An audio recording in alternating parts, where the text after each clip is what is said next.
É assim que faz? O frevo ele não exige uma coreografia, você pode... Mas aí tem que fazer isso aqui. Porque o frevo... precisa muita... Tem uma frase que diz que o frevo não é dança, frevo é uma resposta do corpo. Porque o frevo, como ele é binário, ele bate no ritmo do coração, ele vai chegando como vento, sem se deixar perceber. E quando você percebe, ele já possuiu você. Ele já tomou conta do seu corpo. Como numa frevo de Luiz Bandeira, que é o seu Valença gravou, que ele diz que entra na cabeça, depois toma o corpo e acaba no pé. E aí você vai mexendo o joelho, vai fazendo mundanga, vai fazendo passo, vai mexendo o seu braço e de repente você está fazendo passo, que é como se chama dançar frevo. E apesar de terem aqueles passos famosos, como a tesoura... peraí, assim, né? Eu não consigo fazer. A tesoura é o mais famoso, que é esse que faz assim, sabe? Sim. E se terem passo, como Saci Pererê com a direita, Saci Pererê com a esquerda, o frevo ele não exige que você faça coreografias. Você pode fazer os passos, você pode criar seu próprio passo. O importante é que você esteja ali no meio da multidão. É uma dança muito individual, porque cada indivíduo dança da sua forma, ao mesmo tempo coletiva, porque você vai na multidão com a orquestra arrastando, fazendo o arrastão. E aí também a gente diz que o frevo não convida, o frevo arrasta. Braulio Moura, historiador, turismólogo, guia turístico também. Estamos dando um rolê aqui pelo Centro Histórico de Recife. Olha aqui a camisa dele, ó. Chico Science, a Alfaia do Maracatu, o Caranguejo e a Parabólica. Dá uma olhada aqui, olha aqui, que legal isso aqui. Aqui tem 17 igrejas da cidade de Olinda, que é o lugar que eu moro, com o brasão da cidade. Está incompleta ainda, né? Eu vou completar as igrejas do Centro Histórico, que são 22, além da minha casa. Mas aqui alguns ícones, como a Catedral, a Igreja do Monte, Guadalupe, entre outras. E aqui um passista de frevo, com a Igreja da Sé de fundo. Um desenho meu, inclusive, né? O tatuador reproduziu para mim. Muito legal. Eu tenho uma história com ele. Parabéns, viu? Deixa eu te falar uma coisa, Braulio. Onde nós estamos, contextualiza essa praça aqui, tem o Passo do Frevo ali. O Manuel Aldaz está dando um rolê, você está vendo aí o nosso drone. A Torre Malakoff, Alzira bebendo vodka diante da Torre Malakoff, descobre que o chão de Recife afunda um milímetro a cada gole. Onde nós estamos? Estamos na Praça do Arsenal, oficialmente Praça Arthur Oscar, mas ninguém liga muito para o nome desse camarada que lutou na Guerra de Canudos. Arsenal, a referência ficou mais forte porque aqui um dia existiu o Arsenal de Guerra da Marinha, que construiu a Torre Malakoff para ser o portão monumental de entrada desse arsenal. Depois desativado, o arsenal sai de cena, foi aberta essa praça pública. Esse projeto, inclusive, o jardim é de Burle Marx, 1934, e a torre ficou lá. Ela ficou sem esse uso de portão, depois virou observatório astronômico, meteorológico, passou um tempo desocupada e hoje é um centro cultural, observatório cultural. Além de ter um ótimo uso na letra da música, né? De Lenine. E aqui nos arredores da praça a gente tem uma série de atrativos, como a Embaixada de Pernambuco, lá na ponta, aquela casa amarela, é um museu com bonecos de fibra em tamanho natural, representando personagens da cultura de Pernambuco. A lanchonete e as galerias, que faz o maltado desde 1928, com a mesma família. Tem centro de informações turísticas. O Passo do Frevo, esse prédio aqui, ele já foi sede da The Western Telegraph Company, que era a empresa inglesa de telégrafos que estava aqui no Recife. Funcionou até 1973, depois ficou desativado. Em 2014, o prédio foi reaberto agora com o Passo do Frevo, que além de museu é também espaço de divulgação, promoção, reprodução, criação também, salvaguarda do frevo, que é patrimônio cultural e material do Brasil e da humanidade pela Unesco.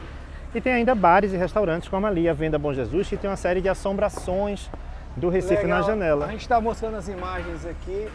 Venda Bom Jesus, tem o cartaz do Armando, o Marcelo, do Agente Secreto, e as assombrações da Venda Bom Jesus. Essa área aqui, estamos pertinho do Marco Zero, também estamos mostrando imagens. Centro Histórico de Recife pertence, é uma ilha, né? O Centro Histórico do Recife é o centro do Recife. O centro comercial da cidade, ele é também um centro antigo, que está dividido em 3 ilhas. A Ilha do Recife, que é essa que estamos, que ela é apelidada de Recife Antigo, mas o nome oficial é Bairro do Recife. Era um istmo, originalmente, uma língua de terra que vinha desde Olinda e que virou ilha artificialmente em 1911. Com as obras do porto, alteração de correntes marinhas, o banco de areia sofreu danos, então ele foi dragado para abrir um canal e esse território se transformou em ilha. A outra ilha, que fica do outro lado, é a ilha de Santo Antônio, onde estão os bairros de Santo Antônio e São José, e que concentra boa parte, ou a maioria das igrejas barrocas da cidade, conventos, pátios de igrejas, é o lugar onde nasceu o frevo, o maracatu. E a outra ilha é o bairro da Boa Vista, onde está o cinema São Luís, que está aí famoso pelo filme Agente Secreto, mas é um bairro também muito antigo, muito histórico, com muitas construções antigas, muita história para contar, que vai desde o Brasil colonial até o modernismo. Mas é cercado por rios, explica pra gente. Sim, o Recife é cercado cortado por rios, cerca de 5 rios cortam o Recife. O principal é o Capibaribe, depois o Bibiribe, mas tem ainda o Tegipió, o Jordão e a Bacia do Pina, que vem da Zona Sul. Você falou das igrejas, principalmente ali na região, nessa terceira ilha que você citou. Aí eu quero que você volte lá atrás e explique para nós justamente a criação de Recife e principalmente essa influência religiosa, cristã.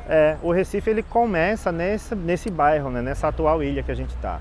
Isso porque bem em frente ali no mar tem uma linha de pedras natural, uma onde barreira. Tem o Parque Francisco Bernard. Aquela parte mais baixa ela é natural, é uma formação rochosa de arenito, se formou com milhares de anos e que acabou tornando a possibilidade de ser um porto seguro para navios, né? E daí, dessa possibilidade de surgimento de um porto, nasce a cidade, com seus armazéns de açúcar, com seus marinheiros, com seus pescadores, com essa barreira, essa proteção natural, vai se concentrar nessa região, com a igrejinha do Corpo Santo, que foi a primeira igreja do Recife, e essa população que se aglomera aqui.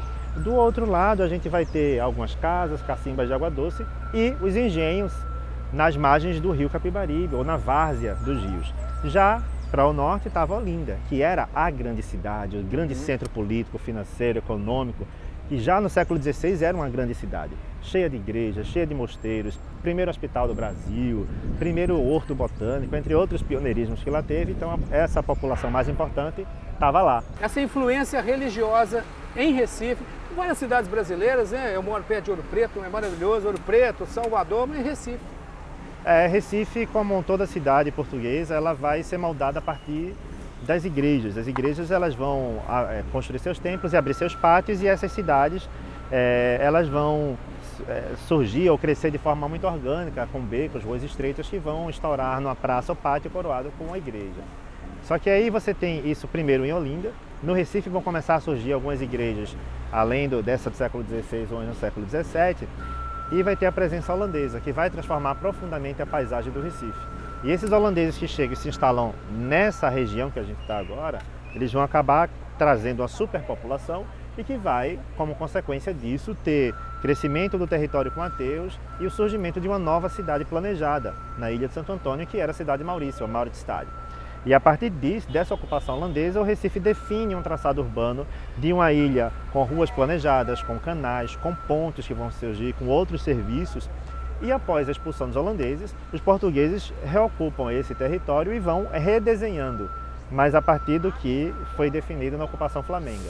E aí, claro que a igreja vai ter importante papel a partir de 1654 no Recife, com esses templos pontuando a paisagem com seus pátios e praças como respiradouros, como as áreas de circulação e festa, e os becos ou ruas estreitas coloniais que vão serpenteando até chegar em outra praça com outra igreja.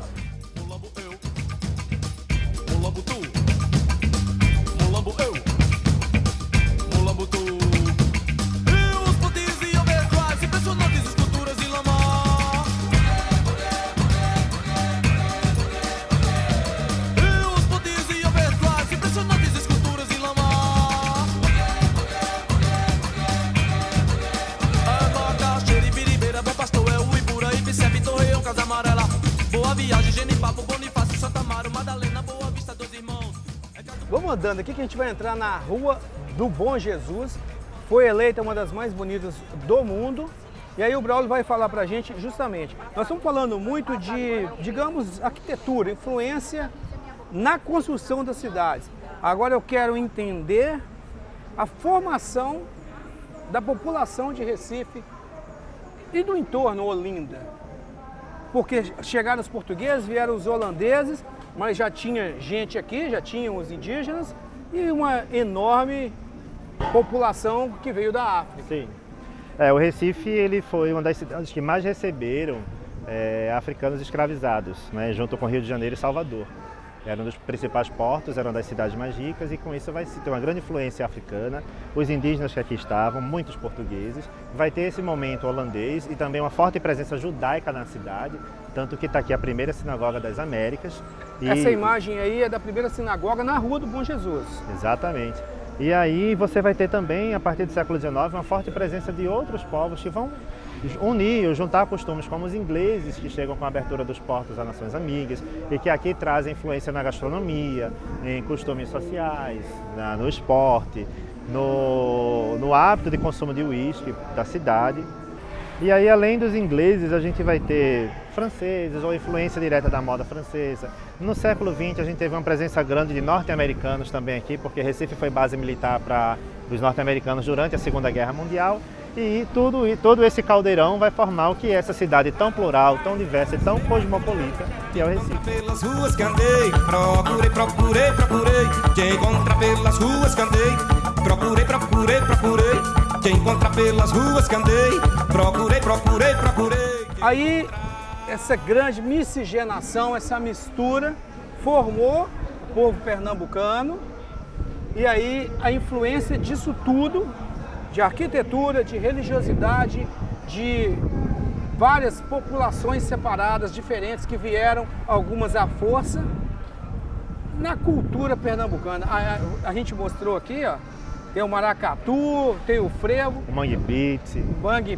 Eu quero que você explique justamente por quê, o que foi tudo isso fez essa grande efervescência, esse grande caldeirão.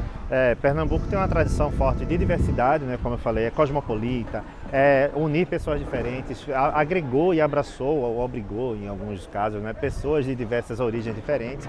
E isso, claro, que vai moldar a cultura, seja a diversidade na arquitetura, na gastronomia, nas artes, que até hoje é um lugar de vanguarda nas artes, seja artes plásticas, no cinema, na música, né, do Brasil, como o Mangue Beat foi a última grande revolução na música brasileira até hoje, depois da Tropicália, dos últimos 40 anos.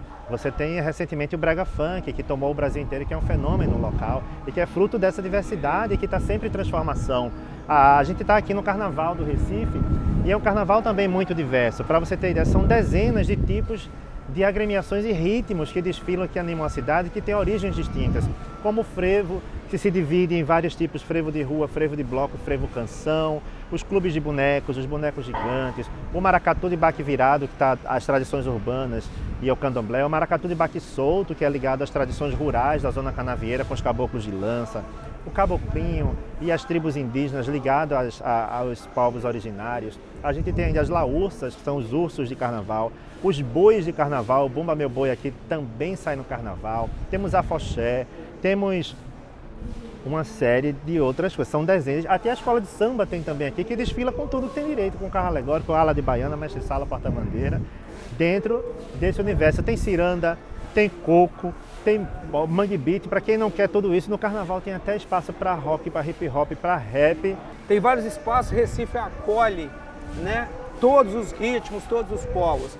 Galo da Madrugada, eu quero que você fale sobre ele. A gente teve um programa especial de carnaval, mas eu quero que você fale essa questão histórica, como surgiu.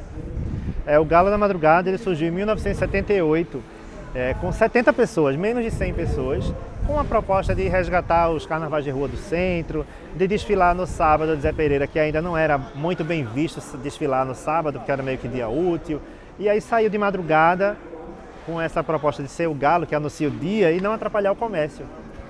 Só que ele foi crescendo, e de 78 para 80 ele já aumentou ali para milhares de pessoas, em 82 ele bateu mais de 50 mil, em 85 200 mil, em 1989 o Galo da Madrugada passou de 500 mil pessoas, aí foi para a TV Nacional, teve que entrar carro de som, frevioca, e as orquestras de chão já não davam conta. E em 1994, ele ultrapassou a marca de 1 milhão de pessoas. Entrou no Guinness Book, o livro dos recordes. Isso tudo sem internet, viu, gente? Pois Já tinha internet, mas estava começando a rede social, nem pensar. Nem pensar. E uma marca que ninguém conseguiu tirar do Galo até hoje, que é esse título de maior agremiação carnavalesca do mundo. Após a pandemia, ele ultrapassou a marca de 2 milhões de pessoas nas ruas do centro, tendo que colocar cerca de 30 trios elétricos para dar conta da multidão que se espalha pelas ruas do centro. Para todo mundo ter o prazer de estar do galo. E ele virou uma espécie de símbolo hoje da festa pernambucana, da cultura pernambucana. Tanto que na ponte do Arte Coelho é montado pela prefeitura um galo gigante, em homenagem a essa grandeza do que é o Galo da Madrugada. Né? Aquela alegoria ela é uma homenagem que a prefeitura faz anualmente desde 1995, que foi justamente para falar dessa entrada do galo no livro dos recordes. E se você passar pela cidade, vai reparar que é cheio de galinhos espalhados, como tem um galo ali. A gente mostra as imagens aí, eu já dei uma voltinha em torno dele. Esses galinhos surgiram como dentro daquela ideia da cow parade, que é aquelas vaquinhas. Aqui teve, e depois fizeram a edição de galos aí pintados por parade. artistas, o galo parade. E muitos desses galos ficaram permanentes na cidade, porque ele é um grande símbolo da nossa cultura. Acorda, Recife! Acorda! No galo da madrugada.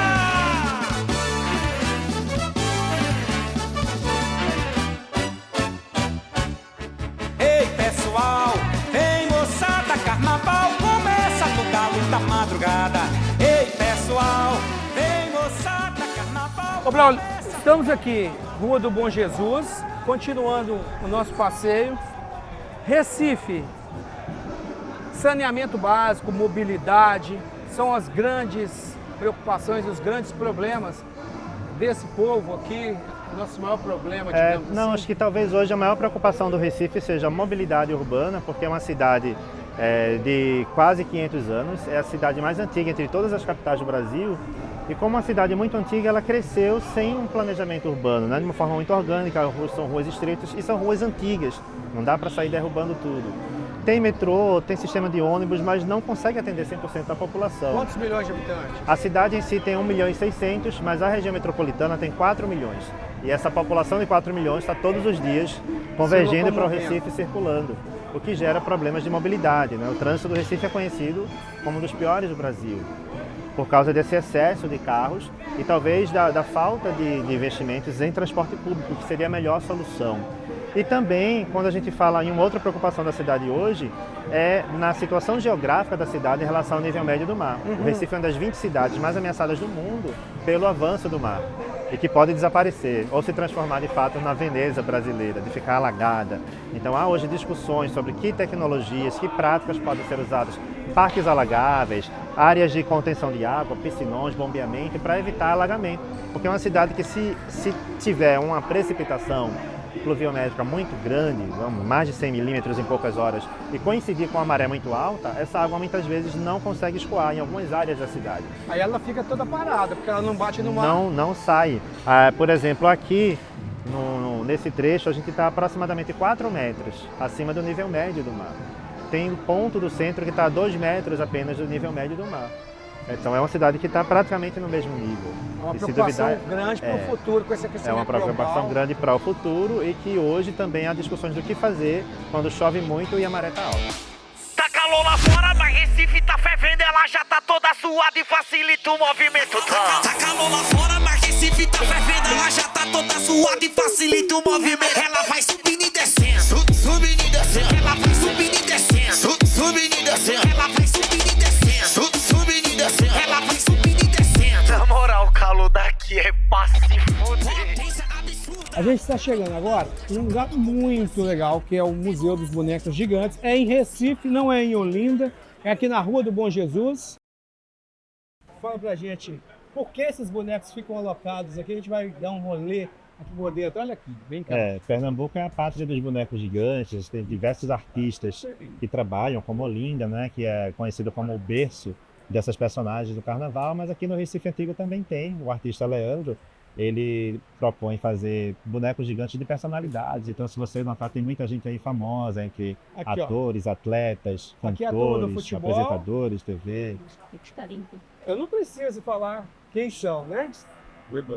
O Bruxo, Vini Júnior, Neymar, Pelé, acabei falando. Cristiano Ronaldo, Messi, a Marta, Nordestina, Senna, Galvão Bueno. De que é feito esse material? Normalmente fibra de vidro.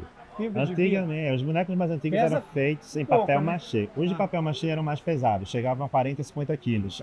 Esses de fibra, eles pesam em média de 15 a 20 quilos. Mas é equilíbrio, né? O manipulador, a pessoa que carrega o boneco, ele tem técnica, e não é força, é jeito, e equilíbrio. Porque ele equilibra o boneco na cabeça e a armação de madeira que tem aqui, ele só segura para poder dar vida, dar movimento. Aqui, grandes astros da música mundial, né? O rei do pop, Elvis, Iron Maiden. Eu esqueci o nome, é o Ed, né? Eu acho que é o Ed. Eu cobri show deles lá em Belo Horizonte. Amy Winehouse, se a Madonna, Lady Gaga, Lady Gaga, Bob Marley, Ozzy. Bowie, Ozzy Osbourne, Fred Mercury e por aí. Vai, vem cá, Brau. Vamos andar aqui. Aqui, ó. Grande Lula, o rei do Baião. Ô, Braulio, a gente estava falando lá fora, a chuva começou, a gente entrou. Foi ótimo porque esse cenário aqui é maravilhoso. Eu quero que você fale essa questão justamente. Lendas urbanas, o agente secreto abordou aí de uma forma bem interessante a questão da perna cabeluda, né? Que na época da ditadura, qualquer coisa que acontecia aí, pelos agentes do Estado ou não, caía na conta da perna cabeluda. Galeguinho do Coque e outros. E depois você vai falar do nosso, igual no desenho lá, o Bruce. Oi, Bruce, o tubarão ali. Sim. O Recife tem uma fama longa e antiga de cidade mal assombrada.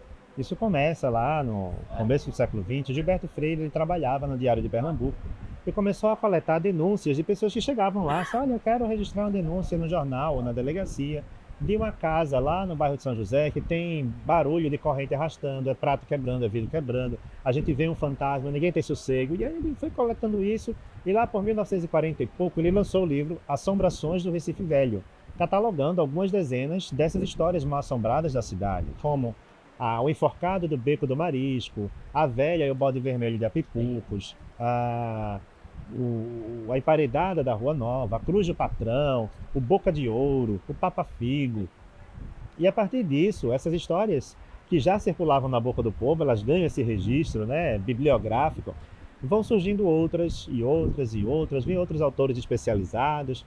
E nesse hall de assombrações, há mais de 500 assombrações catalogadas hoje no estado de Pernambuco. É a mais do mundo mesmo. O que dá esse título de cidade mais mal assombrada do Brasil ou do mundo. Brasil, deve ser do mundo. Como a Praça Chora Menina, por exemplo, aparece no Agente Secreto também na cena final, que traz uma sutil ali referência, né? Aquele menino que não tem a memória da família, do pai, e a praça tá ali, Chora Menina, mas que tem esse nome desde o século XIX. Porque ali aconteceu um conflito, muitas pessoas foram enterradas e as pessoas costumavam dizer que ao passar de madrugada ouviam choro de criança. E daí chora menino. Entre outras assombrações que há na cidade, tem gente hoje que faz roteiro turístico mal assombrado com atores, tem quadrinhos de histórias de assombração da cidade e a perna cabeluda é uma dessas que entra ali no universo. Você nunca viu, mas conhece alguém que já viu. Sempre tem alguém que já viu ou que conhece alguém que viu, né?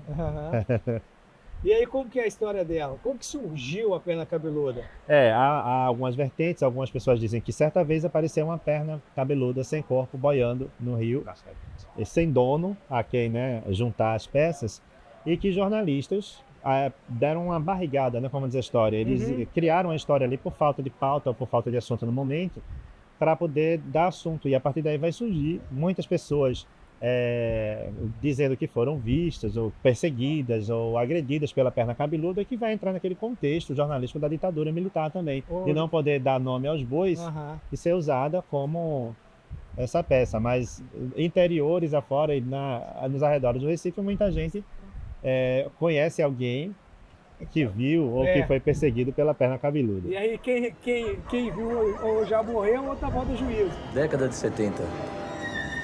Da boca do povo, ouvia-se falar de personagens como Galeguinho do Coque, Bill do Olho Verde, e lendas como a Menina do Nariz de Algodão e a Perna Cabeluda. São 5 horas da manhã no Recife. Um abraço para os amigos aí do Alto José do Pinho, em Casa Amarela, de Cavaleiro. lá de Jaboatão dos Guararapes. Daqui a pouquinho você vai ter mais notícias policiais. Alô? E atenção! Uma notícia policial urgente. Mais uma agressão sofrida por alguém e essa agressão feita pela perna cabeluda. É preciso que as autoridades tomem providências, porque ela ataca em todos os lugares e ninguém sabe a hora que isso vai acontecer.